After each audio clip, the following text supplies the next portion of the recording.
Hi guys. So today I'm going to be talking about what I wish I knew before going to the University of Toronto for life sciences. If you're new here, my name's Lesia.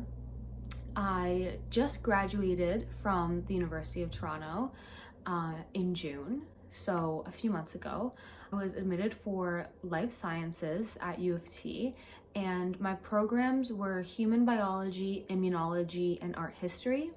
I did research at Sick Kids during my undergrad for 3 years, and I also did the internship, the research internship at Sick Kids for the summers. And I just kind of wanted to make this video because I had a really tough time in my first year at UofT in life sciences.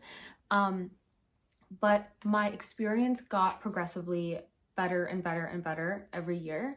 And then my final year of study, I loved it. It was amazing. I really do love the University of Toronto, but I think the Life Sci program gets a bad reputation because it is really tough. There's a lot of people, it's super competitive, and everybody in the program is basically pre-med. I am not pre-med. I luckily early on into my undergrad degree in life sci realized I did not want to work in healthcare. So I think it's really important that you do like those volunteer experiences and those extracurriculars and you shadow people so that way you know early on what you want to do. Because I feel like a lot of people have like this pressure on them to take the MCAT or to go and pursue like pharmacy school if they don't get into med school, and then do all these like research masters where they don't really want to do these masters and they just end up doing these masters and PhDs in the meantime, and then they're kind of stuck, they don't know what else to do. So I had a really positive experience at UofT, even though I wasn't necessarily a pre-med student in a pre-med program, okay? The first year experience for me was really difficult, especially as a student who my final year in high school was completely online because of COVID. Going from that to like full university classes, exams, labs was really difficult and challenging. So I kind of want to make this video for any incoming first year UofT students, specifically in life sciences, because there's a lot that I wish I knew coming into first year at UofT. So I am actually coming back in 1 week. I'll be back at UofT. My classes start a week later than everyone else's. So I think today is the first day of classes at UofT. So I start next week. I am going back for my master's at UofT. So I will be back on campus. In the meantime, I thought I would kind of make this series of back to school UofT specifically for incoming first year students. So this video is going to be about what I wish I knew before my first year at UofT. I have like a little sticky note of all the points that I want to say because I feel like I would have loved a video like this the week before I started school. First thing I wish I knew before I started at UofT is to really take a look at the majors and minors list, so that way you have a really good idea of the classes that you need to take, what classes you need to do well in, the GPA that you have to have at the end of first year, and also any other classes that you have to take in second, third, and fourth year in order to graduate with that major or minor. So I know a lot of people in my class in first year had no idea which major they wanted to pursue, and so they didn't know that they needed to have a specific grade average in specific classes like chemistry and biology and calculus in order to get into these programs. So they ended up applying last minute, maybe with not the highest grades for these classes, or ended up not having the prerequisites in order to even apply in the first place, and so they got rejected from the major, and then they had to kind of just put in like another major in the meantime and then reapply for their major and minor second year. And although they still graduated, it did set them back because now you don't know if you're gonna get into your major second year. You don't know what classes you need to take. You might need to take more summer school courses than you thought you might have to. So it's really important to look at those majors and minors early on in semester 1, so that way you know what courses you need to take, what courses you need to do well in, and also like the application process for majors and minors. Me personally, I did not want to apply to any of my majors and minors, so I picked all open ones. I started off with a major in human biology and a double minor in immunology and art history. Actually, I didn't start off with that. I started off with a double major in human biology and cell and molecular biology. And then once I actually looked at the program requirements for cell and molecular biology, I was like, I don't want to do this. Like, these course codes, these course titles, like, don't interest me at all. Cell and molecular biology interests me, but the courses that I had to take in order to fulfill that major, I had no interest in. And I also knew that I wanted to do a minor or something that wasn't science related. And I love art history. And my first year seminars were art history. So I knew that I wanted to incorporate that into my degree. So then I ended up doing a major in human biology and a double minor in immunology and art history. And then in the summer after my third year, I ended up doing a summer abroad program. And that was with the Department of Art History. And it was a fully funded program where 15 students go to Paris and for the month of May. And have this summer abroad experience. So my class was Renaissance and Baroque art and architecture. So just as a side note, I highly recommend doing a summer abroad program. A summer abroad office is amazing. To get back to what I was saying, you can switch around your major and your minor, but you really want to make sure that you're looking at those prerequisites, you're looking at the grades, you're looking at the application process, and you're also looking at what courses you need to take in upper years, because you don't want to end up in, for example, a physiology major in third year and realize that you hate all these courses you're taking and you actually want to do a major in human biology or immunology or microbiology. So I really would encourage any first year to take a look at that list and really think about what you want to declare as your majors and minors. Another part for the majors and minors, I would highly recommend, if you're in life sciences, don't just do life science majors and minors. If you're into music or drama or languages, do a minor in a different subject. Not only will you be able to fulfill your breadth requirements quicker, but you'll also have electives that you're interested in. So you won't need to pick these bird courses that you're not interested in.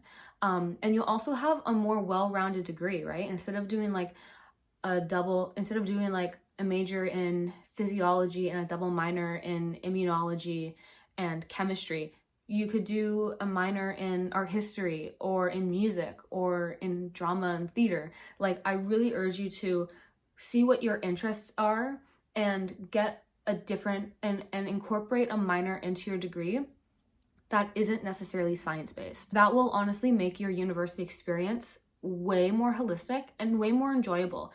My favorite part about my undergrad was my art history major. I ended up as an art history minor, and then after my summer abroad, I switched it up to a major. So I actually double majored in human biology and art history, and then I minored in immunology.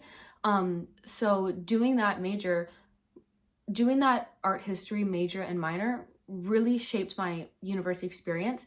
And some of my favorite professors and my favorite courses that I took at U of T were those art history classes. Not only because it's different than the science courses and you're not always having your mind flooded with science, chemistry, biology, biochem, immunology, T cells, NK cells. You also have like a more broad scope on different areas of study, right? Also get to experience different professors. Instead of taking exams, you're writing papers. So you're getting a bigger skill set and just overall a more holistic and well-rounded degree. So that's also, I highly recommend doing that. If you're a first year and declaring your major, definitely look into those and kind of tailor your majors and minors, not only to science and what you need for your degree, but also in your interests. Second thing that I wish I knew before my first year at U of T is to start looking for research opportunities right away. If you want to do research, right? So if you're on the fence about doing a research master's, or you're thinking about doing a research master's, or you just want to do research during your undergrad like I did, I highly suggest you start looking right away, okay? So I started looking in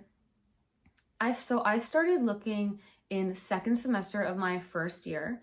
The first semester I didn't look for research at all, but in the back of my mind, I kind of knew that I wanted to do a little bit of research in my undergrad to not only see if I was interested in doing a research master's, but also just because I wanted to do research and I felt like in my life, in my undergrad experience, I really wanted to do some sort of research that was science-based. I wanted to actually like try and get an internship for the summer after my first year, which I knew was really ambitious and might not have happened.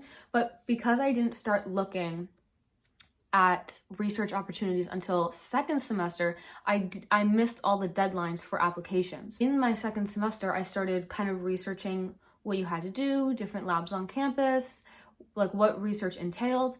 And then in that summer, I started going to I signed up for email lists and I went to different conferences in the fall for grad programs and research. And through doing that and kind of getting involved in the research part of UofT and signing up for those email lists and attending those grad research events, I ended up finding the lab that I did research in for 3 years of my undergrad. So for second, third, and fourth year, I did this. I volunteered and worked in this lab at Sick Kids. I did a research project. I assisted in 2 research projects. I did a lot of wet and dry lab. I learned how to code. I've never taken a coding class, but a lot of my lab experience came from my volunteer and my work position at Sick Kids in the lab that I worked in. And so by doing all of that work in my second semester of first year and the summer between my first and my second year, I was able to get that opportunity to volunteer in the lab at Sick Kids through those conferences and networking with people. So that way I would be able to do the Sick Kids summer internship in the summer and then also volunteer during the school year. So that's not only good for your resume, but it's also good so that way you know if you want to do research masters or not. Or if you just want to do research in your undergrad, or maybe if you want to do a thesis in your fourth year, right? So it's really good to start that early. My third tip is kind of like in the study realm of it. Well, I'm gonna kind of like merge 2 tips in one. So first of all, don't print your notes. Either buy an iPad and export the lecture slides to your iPad and write on your iPad, or if you have your laptop or your computer, just use your computer and type notes and have the lecture slides open in a separate tab. Because writing notes is not gonna get you far. I tried to print out all my notes and write my notes in my first semester and I gave up by Christmas. I got an iPad for Christmas and I just used the iPad for the entire rest of my undergrad. Highly discourage trying to even trying out printing out your notes and writing them by hand, because the professors talk way too fast. You're not gonna be able to get everything down. It's a huge waste of paper and you're gonna be carrying around these heavy binders full of these notes that really you're not gonna use, because that goes into my second kind of portion of this tip is after every lecture, the same day, not the next day, not the weekend, the same day, you're gonna go home or you're gonna go to the library or you're gonna go to a coffee shop and you're gonna take those lecture notes and you're gonna create summary notes. Because the last thing you wanna do is before a midterm or an exam, you're gonna be going through 24 decks of lecture slides and trying to figure out what's the most important information. So you wanna make those study notes, or like summary notes is what I called them, after every lecture and compile them into a folder either on your laptop or on your iPad. I did on my iPad because I would like screenshot different parts of the lecture slides that I thought were important and like paste them onto my iPad, like written slides on GoodNotes. So I highly recommend doing that. So that way when you're going back and studying for your midterm and your exam, you have your summary notes and then you can refer back to the lecture notes, because it's important to have all the information on the lecture notes. But for me personally, looking at 24 decks of slides for just a midterm, and then double that for the exam if it's cumulative, is just really overwhelming and I don't know where to start. Obviously don't do that if you're just writing essays and you're like typing your notes for those classes. But for science-based classes like chem, bio, calc, biochem, immunology, microbio in the future, and also in first year, definitely create your summary notes the day of, so that way it's easier for you to understand and less overwhelming when it comes time to study for like midterms and exams. The thing that I wish I knew before going into my first year is that people are not joking when they say that U of T Life Sci is competitive. It is the most competitive atmosphere I've probably ever been in. You couldn't pay me enough to go back to my first year at U of T in life sci. It was so stressful. It was so overwhelming. No one is really like open to sharing notes and working together to kind of learn how to handle that all on your own. Because a lot of times, like if you need help, really the only person that is gonna offer good help is your TA and your professor in office hours. So make sure you go to office hours because they do actually help. And other students in your program are most likely not going to help you or want to share notes or want to study together, or want to like collaborate. So just know that it is very competitive. I definitely didn't believe it. Like when people were saying, oh, UofT Life Sci is so competitive, I was like, what do you mean competitive? How can people be competitive like that? I don't get it. Well, it really does come down to the fact that everybody in that program is basically pre-med. So no one wants to like share notes because they don't want you to do better than them, right? So you just have to not be discouraged, know that that's gonna happen and be prepared for it is like really the only thing that you can do about that. And then also something that I did was I joined registered study groups with my friends in like second and third year, because that was kind of like an excuse for us to study together. So know it's competitive, join a registered study group and go to office hours. Another thing that relates to like studying that I wish I knew is to do like the best way to study for science-based courses is to do practice tests. You can look at slides until you're blue in the face, but you won't understand what kind of questions they're gonna ask you until you actually do practice questions. So there's something called the UofT exam repository, which honestly doesn't have a lot, especially for the science-based courses, but maybe you might be able to find something there. But mostly I would just use a practice test that the professors would send out on Quirkus. And if they didn't do that, then I would get questions from the textbook and do it and do those questions as practice for the test or exam. So yeah, don't just read over the slides. That's not a good way of active learning. That's kind of just like passively collecting the information in your head. So definitely the best way to study for your midterms and your exams in these science-based courses is practice tests. Another big thing I wish I knew is that labs are almost like a whole other class. I believe in first year, you're taking your 2 bios, like fall and winter, your 2 chems, fall and winter, and then calculus. So calculus doesn't have a lab, it just has a tutorial. But for your chem and your bio, each semester, there's a lecture portion with a tutorial, and there's also a lab portion for both chem and bio, both semesters, fall and winter. So what I didn't know is that the labs are like a whole other class. Like they're complementary to the lecture material and the tutorials, but a lot of it for mine specifically, how they did it for me was they had 2 different Quirkus pages for the lecture material and the lab material for each bio and chem. So I had like 7 Quirkus pages on my Quirkus website. I did not know that the lab was basically like another class. Like there's a separate textbook, which is like the lab manual for the lab. There's separate quizzes for the lab. There's different content for the lab. And then it's also like 3 hours. It's like a whole other class that you're doing in addition to the lecture material. Although it is complementary, it's definitely different. And it's not like a mark booster for the rest of the course. Labs are almost like a second class in and of itself. My final thing that I wish I knew before my first year, and this is, I really wish I knew this because I would have taken advantage of it more, is to use your credit no credits. So at U of T, you can credit no credit something, and if you do that, you don't get like a grade mark, you get either a credit or no credits. Like it's like a pass fail. You have up to 4 of those in your whole degree, but you can't credit no credit something that counts towards your degree. So if you're life sciences, so if you're in life sci, you can't credit no credit chem or bio. Like you can credit no credit something that you're taking for a breath requirement or like a bird course, right? So I didn't credit no credit anything. I thought it would look bad on my transcript, but in hindsight, I would have credit no credited so many courses that I took in first year because they dropped my GPA so much. So I would definitely take advantage of those and not be scared to use these credit no credits for courses that you don't necessarily need. I definitely should have used it for this medieval course that I took in second year.